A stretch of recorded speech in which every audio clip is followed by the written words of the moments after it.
All India radio और राज्यसभा के analysis में आप सबों का स्वागत। अगर ऑल इंडिया रेडियो के अंदर न्यूज़ की बात करें तो एक न्यूज़ है हमारे पास, इम्पोर्टेंट है, डिस्कस करेंगे। नेक्स्ट जो बात की गई है देश देशांतर के अंदर ई कॉमर्स पॉलिसी के बारे में बात की गई है। सॉरी, ई कॉमर्स पॉलिसी नहीं, United nation industrial development report 2020 की बात की गई है, डिस्कस करेंगे। और नेक्स्ट जो बात की गई है यूएसए में इलेक्शन के बारे में बात की गई है, तो वहाँ से कुछ खास पॉइंट, सिर्फ पॉलिटिकल एजेंडा है तो उसको स्किप करेंगे। तो चलिए डिस्कशन स्टार्ट करते हैं। पहली न्यूज़ जो है हमारे पास, national handloom day is being organised today by the ministry of textile on virtual platform. मतलब आप समझ लो कि ये डिजिटल माध्यम से ये किया जा रहा है।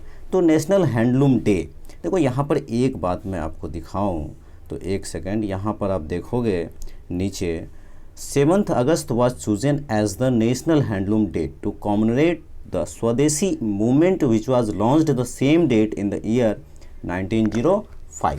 1905 को याद करने के लिए 7 अगस्त। तो आप समझ रहे होंगे क्या कंटेक्स्ट है।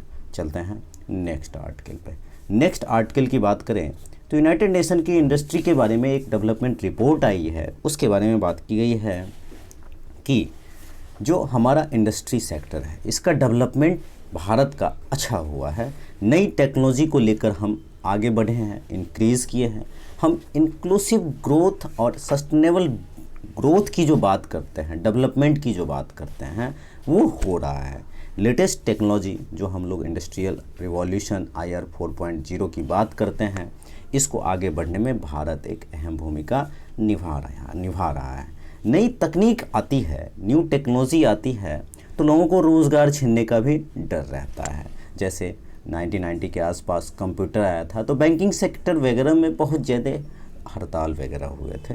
तो ऐसा हुआ नहीं, हुआ उल्टा कि ये इनोवेशन ने इस काम को आसान किया, लेबर वर्कफोर्स को अलग दिशा में अलग तरह से। अब जैसे कंप्यूटर आया तो कंप्यूटर को ठीक करने वाला भी तो चाहिए।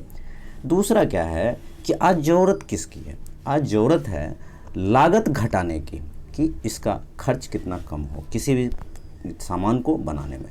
इकोनॉमिक स्केल बढ़ाने की ज़रूरत हो। और अगर इकोनॉमिक स्केल की हम बात करें तो सीधा सबके दिमाग में एक ही बात आता है कि चाइना की इकोनॉमी किस तरह से आगे बढ़ जाती है। उसका स्केल हाई है, वो मार्केट में डोमिनेट कर जाता है, अपने मार्केट में वो सब्सिडाइज्ड करता है।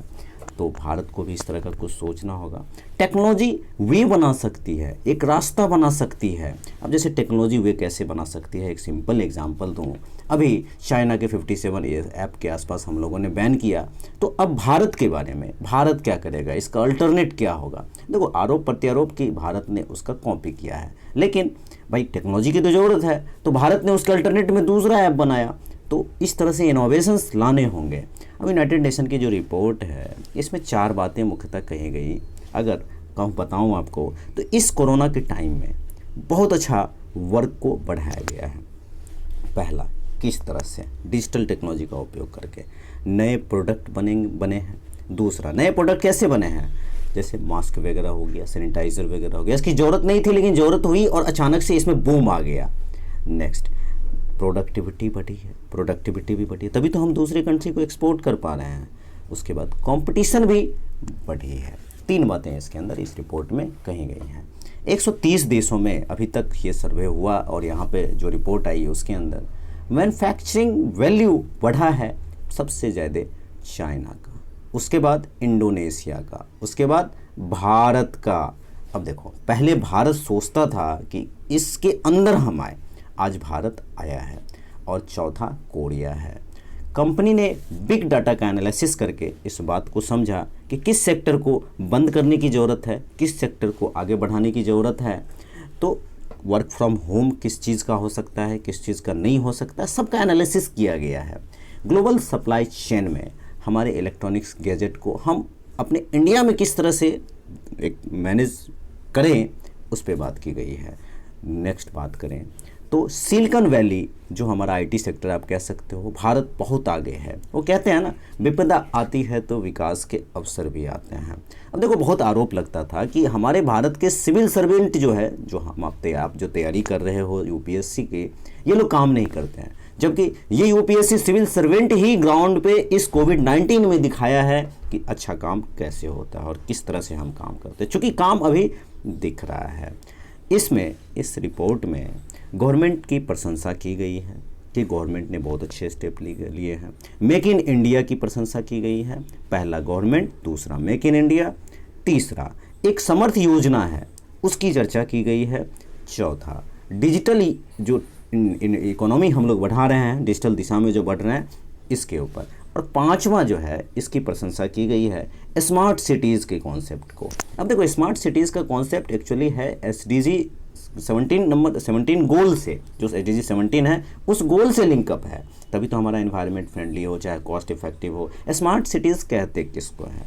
Use of IT technology and good services provided, यही तो स्मार्ट सिटीज़ है।